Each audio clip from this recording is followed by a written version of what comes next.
উচ্চ মাধ্যমিকের আইসিটি বন্ধুরা, আজকের ক্লাসে তোমাদের স্বাগত। বেশ কয়েক বছর আগে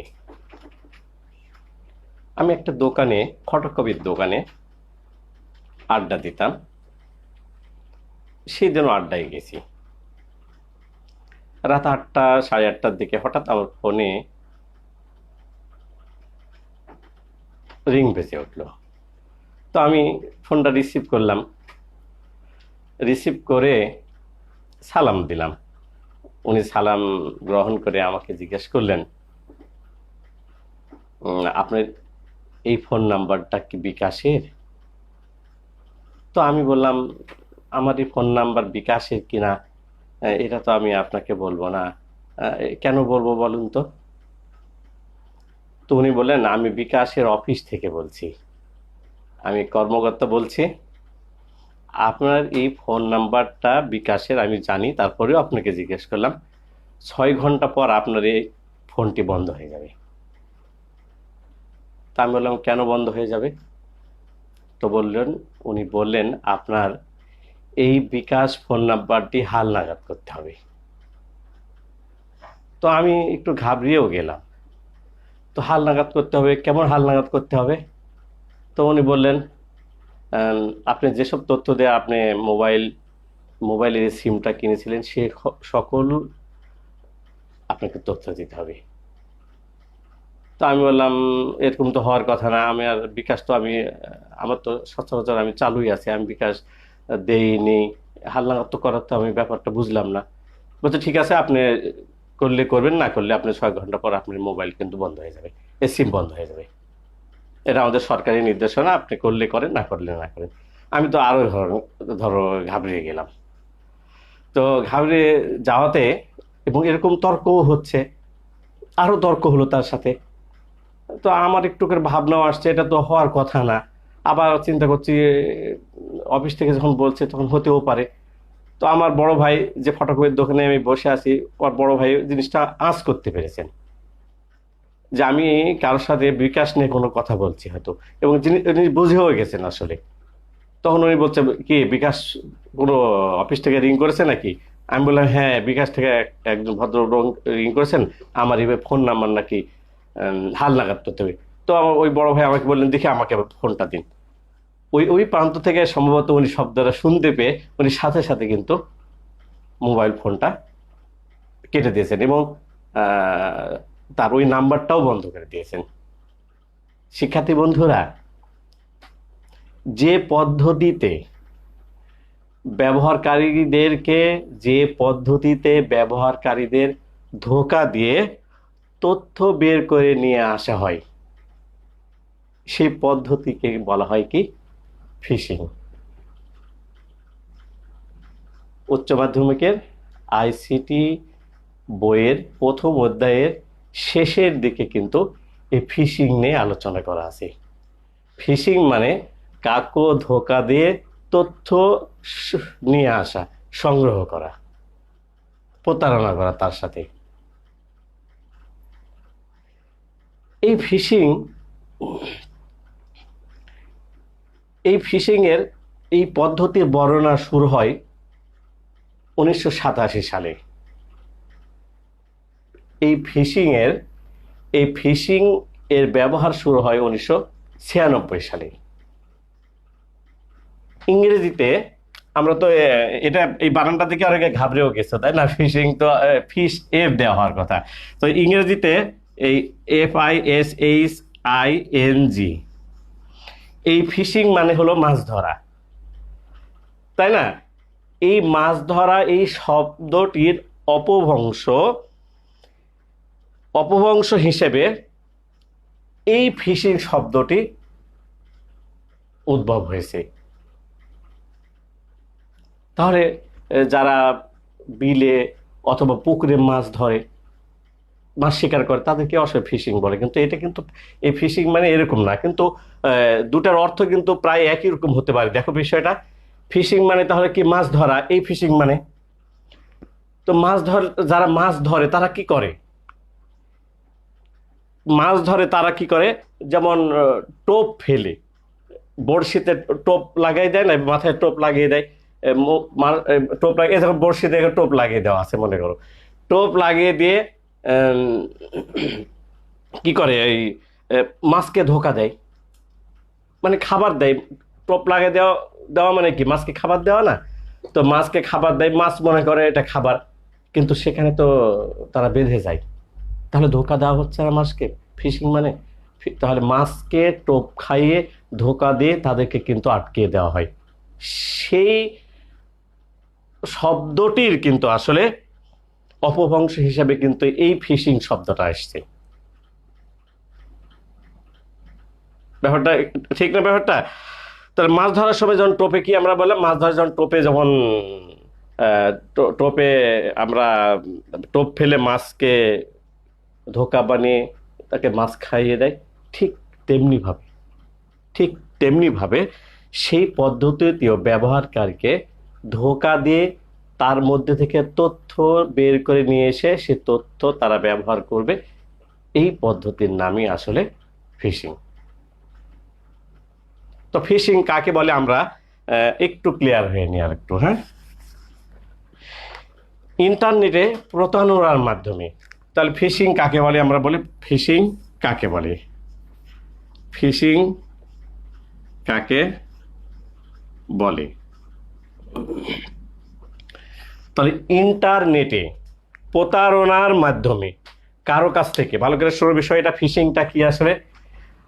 ইন্টারনেটে প্রতারণার মাধ্যমে কারো কাছ থেকে ব্যক্তিগত তথ্য, যেমন তার নাম, তার পিতার নাম, তার মাতার নাম, তার voter ID number, mobile number, password, যে কোনো আইডির পাসওয়ার্ড অথবা পিন নম্বর সংগ্রহ করাকেই কিন্তু আসলে ফিশিং বলে। আর একটু ক্লিয়ার করে দিই, ফিশিং হচ্ছে এমন কার্যক্রম যাতে ইলেকট্রনিক যোগাযোগ ব্যবস্থায়, তাহলে ইলেকট্রনিক যোগাযোগ ব্যবস্থায় তথ্যাদি সংগ্রহের জন্যে,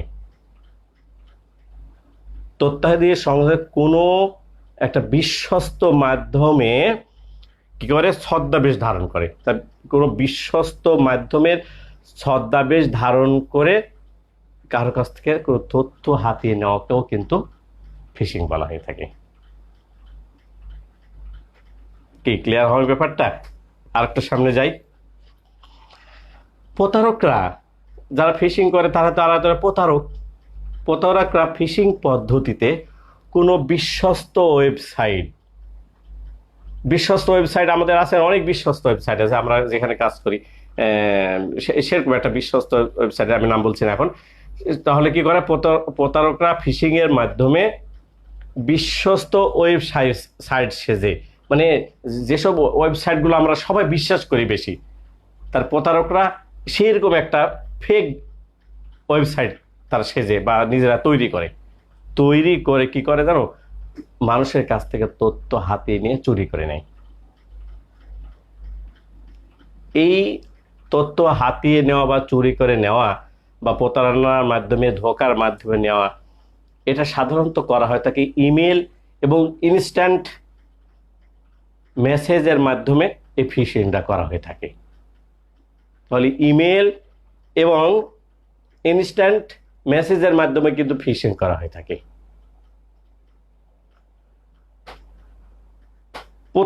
প্রতারকরা এই তাদের শিকারকে, মানে যাকে, সেই যেমন আমাকে শিকার করতে চেয়েছিল এরকম একটা শিকারকে, প্রতারকরা তাদের শিকারকে যে কোনোভাবে তাদের এই যে ফেক যে একটা ওয়েবসাইট তৈরি করলো, সে ওয়েবসাইটে নিয়ে আসার জন্য সকল কৌশল অবলম্বন করে।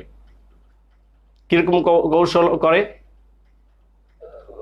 মনে করো ওই যে যাকে ফেক আইডি দিয়ে প্রতারণা করবে, সেই ব্যক্তির মনে করো একটা ইমেল অ্যাড্রেস আছে, ব্যাংক অ্যাকাউন্ট আছে, তার ব্যাংক আছে, তার ক্রেডিট কার্ড আছে, তাদের একটা ওয়েবসাইট আছে। তো ওই ওয়েবসাইটে ঢুকে যারা এই ইমেলগুলো করে, যে ব্যবহারকারী, ঠিক অনুরূপ একটা ওয়েবসাইট কিন্তু নকল করে তৈরি করে ওই ব্যবহারের সামনে উপস্থাপন করে। ব্যাপারটা ক্লিয়ার না? তাহলে সেম আমি আমার নামে যে একটা ধরো ইমেল অ্যাড্রেস আছে, আমি অন করি বা চালু করি আমার ইমেল অ্যাড্রেসটা, ঠিক চালু করলে আমি যে দেখতে পাই যেমন, ঠিক সেম এরকম একটা ওয়েবসাইট তারা তৈরি করে করে আমার কাছে দিয়ে পাঠায়, যে কোনো মাধ্যমে দিয়ে, যেমন করে হোক। তাহলে আমি কি করি, আমি চিন্তা করলাম এটাও তো আমার ইমেল অ্যাড্রেসের পেজ, আমি প্রায় ভাববো না এটা তো আমার ব্যাংক অ্যাকাউন্টের পেজ, এটা ক্রেডিট কার্ডের আমার ওয়েবসাইট। তো আমি সেটা ভাববো বা সেই ব্যবহারকারী ভাবে, ভেবে সেখানে তথ্য চাওয়া হয়, তথ্য দেয়। এই তথ্য যখন দেওয়া হয় তখন তারা সে তথ্যগুলো হাতিয়ে নেয়, নিয়ে তোমার ব্যাংক অ্যাকাউন্ট লোন কি ক্লোজ করে দেয়, হ্যাকিং করে দেয়, তাই না? তো আম, আমরা এই হ্যাকিং বা যেটা বললাম বিষয়টা, তার আহ, অপর অবস্থান হলো কি, ধোঁকা দিয়ে তথ্য সংগ্রহ করা। তো আমরা এখন জানবো ফিশিং এর বাস্তব কিছু উদাহরণের কথা জানবো আমরা এখন। ফিশিং এর কিছু বাস্তব উদাহরণ আমরা জানবো। যেমন ফোন ফিশিং আমরা দেখবো, যখন 1 নম্বর হলো phone phishing. Phone phishing, phone phishing মানে আমরা একটু আগে যে গল্প বললাম তোমাদেরকে, আহ, তোমাকে একটা মোবাইল থেকে মেসেজ দেওয়া হবে, মোবাইল দেওয়া হবে, যে বলা হবে যে আমার এক কোম্পানি থেকে আপনাকে বলছি আপনার এই নাম্বারটার সমস্যা আছে, আপনাকে এটাকে কি করতে হবে, হালনাগাদ করতে হবে। তাহলে এটা তারা চাইলো, আর আমি মনে করলাম সত্যি তো হালনাগাদ মনে করতে হবে। তাহলে আমরা কি করলাম, তো কি করতে হবে, তো উনি বলেন যে আপনার পিন নাম্বার দিতে হবে, পাসওয়ার্ড দিতে হবে। আমরা মনে করলাম তো হয়তো হতে পারে, তখন তাদেরকে আমরা দিয়ে দিলাম। তাহলে ফোন ফিশিং হলো, ফোনে তারা আপনাকে বা তোমাকে বা আমাকে একটা কথা বলবে যে আপনার ফোনের এই সমস্যা হয়েছে, এই নাম্বারের এই সমস্যা, আপনার এই নাম্বারটা দিতে হবে, না আপনার এই সমস্যা হবে। এই পদ্ধতিকেই আসলে বলা হয় কি, ফোন ফিশিং। 2 নাম্বার, এর খুবই ইন্টারেস্টিং বিষয় কিন্তু। 2 নম্বর হলো আমরা বলবো এস এম এস ফিশিং। ভালো করে শোনো বিষয়টা। এস ফিশিং মানে আম, আমাদের এক স্যার, আমার এক বড় স্যার, উনি একদিন গল্প করছেন যে আমার কাছে একটা মেসেজ আসছে যে আপনি একটা গাড়ি পেয়েছেন। এস ফিশিং, বুঝো ব্যাপারটা? উনি বলছে তো আপনি একটা গাড়ি পেয়েছেন, আমার আমার কিন্তু স্যার একজন। তো উনি তখন বললেন, উনি বিষয়টা জানতেন, বুঝতেন। তো উনি বললেন, তা আমার নামে গাড়ি পেয়েছে, তো আমাকে কি করতে হবে এখন? তো উনি বললেন যে স্যার আপনার আহ, বিস্তারিত বায়োডাটা লাগবে, এবং এগুলো জমা দিয়ে আপনি এই গাড়িটা নিয়ে যাবেন, আমরা প্রসেস করব। তখন আমরা স্যার, উনি বলছেন একটা কাজ করুন, ওই গাড়িটা আপনার নামেই উঠিয়ে নিন, নিয়ে ওই গাড়িটা বিক্রি করে যা দাম হবে আমাকে দিয়ে দিন, আপনাকে আমি এমনি দিয়ে দিলাম অর্ধেক টাকা। তাহলে করে তোমাকে বলবে যে আপনি একটা লটারিতে বিজয়ী হয়েছেন, তারপর তোমার থেকে যাবতীয় তথ্য তোমার নিয়ে নিবে, নিয়ে তোমার ইমেল আইডি নিতে পারে, পাসওয়ার্ড নিতে পারে, তারপরে তোমার কি নিতে পারে, এই এনআইডি, ন্যাশনাল আইডির নাম্বার নিতে পারে, নিয়ে তোমাকে ফাঁসিয়ে দেবে। This is phone phishing. Phone phishing আর একটা গল্প আছে। ধরো তুমি কোথাও আসো, হঠাৎ করে তোমার মোবাইলে একটা মেসেজ আসলো মেসেজে লেখা আছে যে ভাই আপনার মোবাইলে আমার ভুলক্রমে আমার একটা বিকাশ টাকা চলে গেছে কিছু, তো প্লিজ ভাই, আমার আপনাকে হাত জোড় করে আমাকে, আমার স্ত্রী খুব অসুস্থ, হসপিটালে আছে, আমি হসপিটালে আছি, আমার বাসা থেকে টাকাটা পাঠিয়েছে, ভুল করে আপনার নাম্বারে চলে গেছে, তো প্লিজ আপনি টাকাটা আমাকে দিলে আমি খুব উপকৃত হব, আমি হাসপাতালে, আমার স্ত্রী খুব অসুস্থ। তো আমরা কিন্তু সরল মানুষ চিন্তা করি, অসুস্থ স্ত্রী হসপিটাল আছে, চিকিৎসা করছে, খুব করুণ অবস্থা, তো ঠিক আছে, বিকাশ যখন টাকা এসছে আমি পরে উঠাই নেবো, আমি কিছু বিকাশ করি তাকে টাকা। তোমার মাথাকে কিন্তু তারা একদম হ্যাং করে দিচ্ছে। This is SMS phishing. আরেকটা ফিশিং আছে, সেটা হলো লিঙ্ক পরিবর্তন ফিশিং। লিঙ্ক পরিবর্তন ফিশিং, লিঙ্ক পরিবর্তন ফিশিং, পরিবর্তন ফিশিং। এটা কিন্তু আরো ইম্পর্টেন্ট একটা বিষয়। যেমন মনে করো কোনো ওয়েবসাইট, যেমন আমরা সবাই কিন্তু একটা ওয়েবসাইটের নাম জানি। সে ওয়েবসাইটে আমরা ঢুকি, ফেসবুক একটা সামাজিক ওয়েবসাইট না? তো ফেসবুক আমরা সবাই জানি, ফেসবুকের ওয়েবসাইটের নাম হলো www ফেসবুক, FACEBOOK, facebook.com। কিছুদিন তোমার কাছে একটা ফেক আইডি তৈরি করলো, ফেক একটা প্রতারকরা করলো কি জানো, যারা ধোকা দেয় তার একটা এই ফেসবুকের একটা তারা সেম একটা ওয়েবসাইট তৈরি করলো। সে ওয়েবসাইটটাকে কিভাবে কি কি নাম দিয়ে তৈরি করলো দেখো, এই www FACEBOOK.com। তাহলে কয়টা ও দিয়েছে এখানে? 3টা ও দিয়েছে। কিন্তু আমরা সাধারণত তো আমরা মনে করি যে ফেসবুক এর একটা জনপ্রিয় ওয়েবসাইট। এইটা তোমার কাছে এসে বললো যে আপনার ফেসবুক আইডির কিছু পরিবর্তন করতে হবে, আপনাকে একটা ওয়েবসাইট দিলাম, এই ফেসবুকের লিঙ্ক দিলাম, আপনি এখানে ঢুকে আপনার প্রোফাইলটা ঠিক করুন। কিন্তু আমরা চিন্তা করি ফেসবুক তো ফেসবুকই, কিন্তু এখানে যে 2টা ও আছে, এইটা কিন্তু আমরা 3টা, এখানে 2টা ও বুকের আর এখানে 3টা ও দিয়েছে। একটা ফেক ওয়েবসাইট তৈরি করেছে তোমাকে প্রতারণা করার জন্য, ধোকা দেওয়ার জন্য। তো তুমি করলে কি, ওটা ওপেন করে তোমার প্রোফাইল চেক করলে সেখানে ন্যাশনাল আইডি যা আছে সবগুলো দিয়ে দিলে, সিকিউরিটি কোড দিয়ে দিলে, কি অবস্থা দাঁড়ালো? তারা তোমার তথ্য কিন্তু হাতিয়ে নিল। এটা কিন্তু আর এক নামেও করতে পারে এরকম করে, জানো? সেটা হলো কি, www ফেস FACE, একটা ও দিল। তাহলে আসলে এইটা হলো আমাদের আসল ফেসবুক।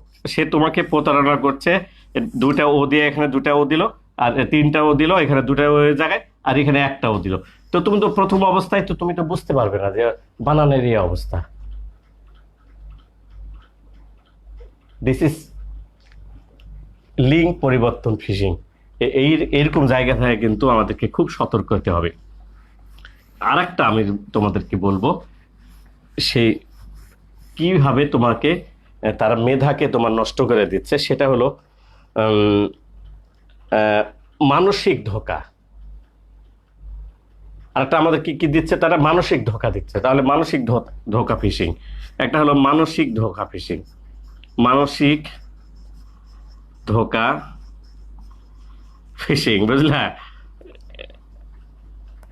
তো মানসিক ধোকা ফিশিং মানে হঠাৎ করে তোমার কাছে একটা ইমেল আসলো, তুমি ইমেল চেক করে দেখছো যে ইমেলে লেখা আছে কি জানো, ইমেলে লেখা আছে টু, দেখো তো ঠিক হচ্ছে কিনা বানান, সেটা বলো আমাকে। To restore access, to access to কি access to your bank account, to your bank account. এটা তোমার ইমেইলে পাঠিয়েছে এরকম করে। তোমাকে যখন পাঠালে, তুমি তোমার ব্যাংক অ্যাকাউন্ট যখন তোমাকে পাঠাবে এরকম একটা মেসেজ ব্যাংক থেকে, তুমি চিন্তা করো তাহলে ব্যাংক পাঠিয়েছে তো, তাহলে মানসিকভাবে তোমাকে একদম বিপর্যস্ত হবে। তুমি ক্লিক করে ফেললে লিঙ্কে, তোমার তথ্য, তোমার অ্যাকাউন্ট নাম্বার, তোমার লিঙ্ক তাদের কাছে চলে গেল, তাহলে তোমাকে ফিশিং করে ফেলো। এটা হলো মানসিক ফিশিং করে ফেলে।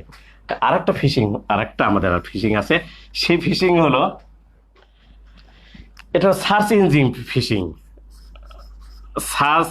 Search engine phishing. হ্যাঁ, search engine phishing. Search engine phishing মানে এই প্রতারকরা, এই ধোঁকাবাজরা কি করে জানো, এই ফিশাররা যারা, এর একটা খুবই জনপ্রিয় যেসব ওয়েবসাইট গুলো আছে সেগুলো একটা তৈরি করে তারা নিজেরাও ওইরকম করে। এবং সেখানে বিভিন্ন ধরনের রং চং দিয়ে সেখানে একটা ই কমার্স লিঙ্ক করে, ই কমার্সের লিঙ্ক করে সেখানে কিছু অ্যাড দেয়, অ্যাড ট্যাড দিয়ে বলে যে আমাদের এই মালগুলো কিনলে আপনি এত টাকায় পাবেন, এই এই তথ্য এই এই গুডসগুলো কিনলে এই টাকায় পাবেন, এবং সকল তালিকা টালিকা তোমাকে সব দিয়ে দেয়। তখন তুমি তুমি চিন্তা করছো যে একটা জিনিসের বাজারের দাম 5,000 টাকা, সেখানে পাওয়া যাচ্ছে 3,000 বা 3,500 টাকায়, তো নেওয়া যেতেই পারে। তো তখন তুমি তাদেরকে কি হলে ক্রেডিট কার্ড দেয়, তুমি তা ওই লিঙ্ক থেকে তুমি কোনো মাল ক্রয় করলে, তো ক্রেডিট কার্ড যখনই তুমি মাল ক্রয় করলে তথ্য তাদের কাছে কিন্তু পার হয়ে গেল। এটাকে বলা হয় কি সার্চ ইঞ্জিন ফিশিং। তাহলে এখান থেকে আমরা এত যে ফিশিং হচ্ছে, এখান থেকে আমরা বাঁচবো কি করে আসলে? তাহলে এখান থেকে বাঁচার উপায় তো থাকা লাগবে একটা, তাই না? তাহলে বাঁচার উপায় কি আমাদের? বাঁচার উপায়ের মধ্যে প্রথমেই আছে, তাহলে বাঁচার উপায়, বাঁচার উপায়। এখানে কিন্তু আমাদের ফিশিং এর ছবি দেওয়াও আছে একটা, খেয়াল করে দেখো। দেখো ফিশিং এক কম্পিউটার থেকে আর এক কম্পিউটার থেকে তথ্য কিন্তু পার করে নিচ্ছে কিভাবে। তো বাঁচার উপায় হলো, মাঝে মাঝে মাঝে খুব জনপ্রিয় যে ওয়েবসাইটগুলো আছে, যে সার্চ ইঞ্জিনগুলো আছে, এগুলোর কিন্তু সিকিউরিটি প্যাচ কিন্তু প্রায় পরিবর্তন হয় কিছুদিন পর পর। যে জনপ্রিয় যে সার্চ ইঞ্জিন আছে তার সিকিউরিটি প্যাচ কিন্তু প্রায় পরিবর্তন হয় মাঝে মাঝে।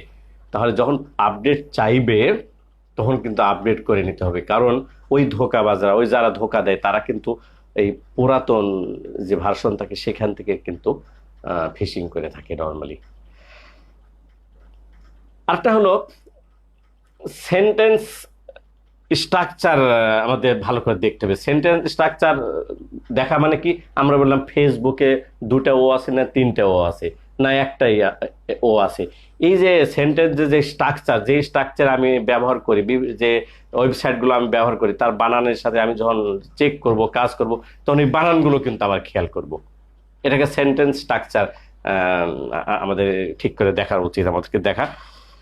তো আরেকটা জিনিস মাথায় রাখতে হবে, 3 নম্বরে আমরা বলবো, সেটা হলো ব্যাংক থেকে কিন্তু কখনো মেসেজ দেওয়া হয় না, ইমেইলে। তো ব্যাংক থেকে যদি ইমেইলে তোর মেসেজ দেয় তাহলে জানতে হবে এটা কোনো প্রতারকরাই দিয়েছে কিন্তু। তাহলে ব্যাংক থেকে ইমেইলের তথ্য চাইলে আমরা কিন্তু দেব না। এটা হলো মোটামুটি একটা বাঁচার উপায়, আরো হয়তো অনেক উপায় আছে।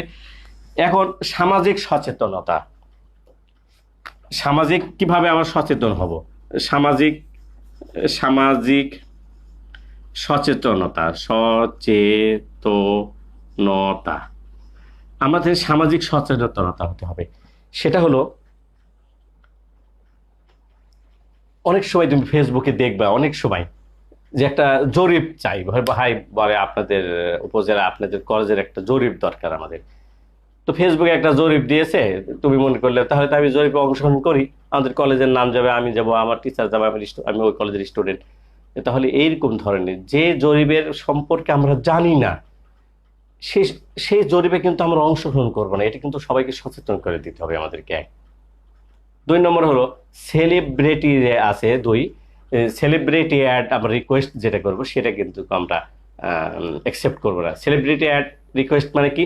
মনে করো রাজশাহীতে একজন বড় মাপের একজন অভিনেতা আসবে বা অভিনেত্রী আসবে, তো ফেসবুকে একটা কি দেওয়া হলো, অ্যাড দেওয়া হলো যে যারা এই এই আমরা যে অ্যাডটা দিলাম, এখানে যারা যাদের নাম ঠিকানা ইনক্লুড করবে তাদের মধ্যে থেকে 100 জন ভাগ্যবান বিজয়কে আমরা বিনামূল্যে প্রবেশ তালিকা দিয়ে দেবো, তাদেরকে প্রবেশ করার অনুমতি দিয়ে দেবো তাদেরকে।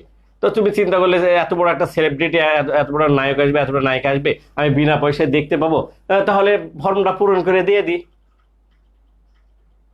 এটা করবা না, এটা একটু সচেতন করে দেবে মানুষদেরকে, জনসাধারণকে। আরেকটা হলো ফেসবুক প্রোফাইলে, আমাদের ফেসবুক আমরা যখন চালাই তখন ফেসবুকে দেখবে অনেক সময় একটা অ্যাড আসে, আসে বলে যে প্লিজ আমাদের এই অ্যাডটা একটু ভিজিট করুন, বা কোনো কোম্পানি বলে যে আমাদের এখানে ভিজিট করে দেখুন আমাদের কি কি সুযোগ সুবিধা আছে, এগুলো একটু প্লিজ দেখুন। তো খবরদার কোনোভাবেই কিন্তু তোমার এই অ্যাডগুলো তোমরা কিন্তু অ্যাকসেপ্ট করবে না। তো আমরা সবাই নিরাপদে থাকি, ভালো থাকি, সুস্থ থাকি। আর এই যে ফিশিং থেকে যেন আমরা সবাই বেঁচে যাই, আমরা অনেক দুর্ঘটনা থেকে আমরা বেঁচে যাই, সবাই ভালো থাকবো এই কামনায়। আল্লাহ হাফেজ।